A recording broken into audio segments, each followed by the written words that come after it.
That kind of leads us right into you, Mary, because I think your next one, and you're going to be talking about patterns a little bit, right? Right. One of the things I found in teaching online, the children were very, very willing to volunteer and be the solo singer. I don't know why that was so different for me than being in class.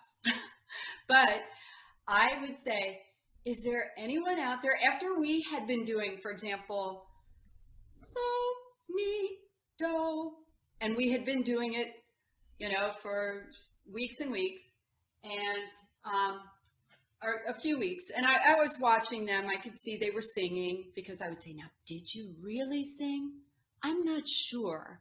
I didn't hear you. Try again. Let's do it again. And then when I also would practice it, I would go like, so, mi, do, just give them this feel on their body. For this note's high, this one's in the middle, this one's down low.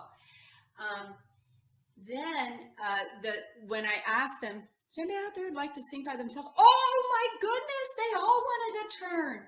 I have 6 kids, and just one by one, I was tending to teach the classes, for the most part, everyone muted, because we could get this weird feedback loops, things that I could not control, sounds, the lawnmower outside the window, all kinds of sounds would start. So then I would have to just mute everybody, and it was just better to just say, well, stay muted. But then I would say, Cecilia, will you unmute? And by then, all the kids knew how to do it, and the parent was always on the side just hitting it. And I would sing a pattern, she would sing it back. I was amazed at how willing they sang. Now, I just really found it great. And then when one kid did it, everybody wanted to do it. And every week we took turns with solo singing then, and that was just so lovely. And also with the rhythm patterns.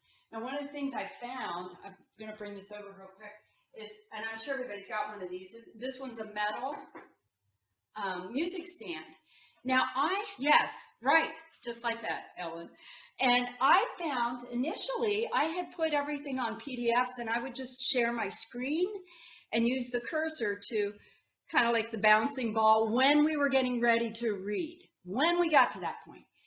But then what I found was it was more engaging for sure, because I asked some parents, does your child walk away when that happens, or are they really parent?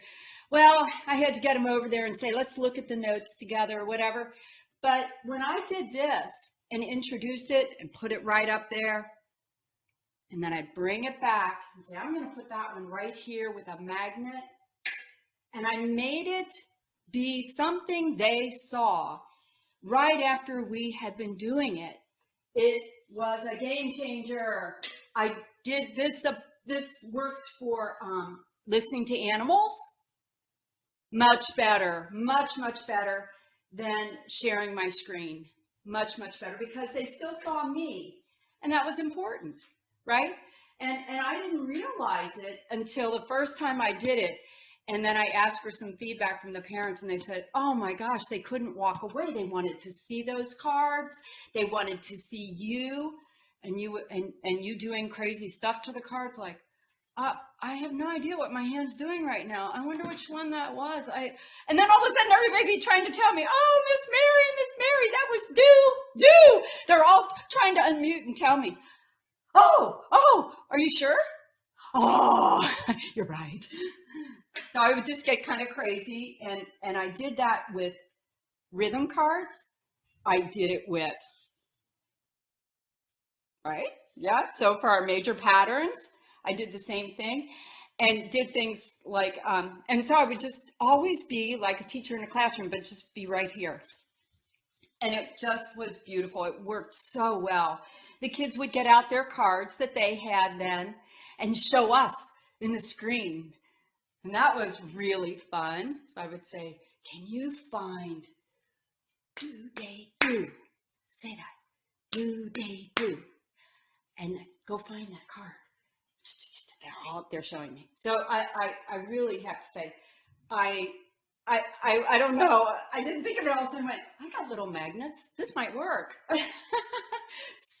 Yes, so much better than sharing the screen, which was so unpredictable. And I couldn't see what they were doing. So I didn't know if they were really watching or did they walk away now? Now I know that they're right there. They're interacting with a person. They need the person to interact with to make it meaningful as well, or as part of it, you know. So.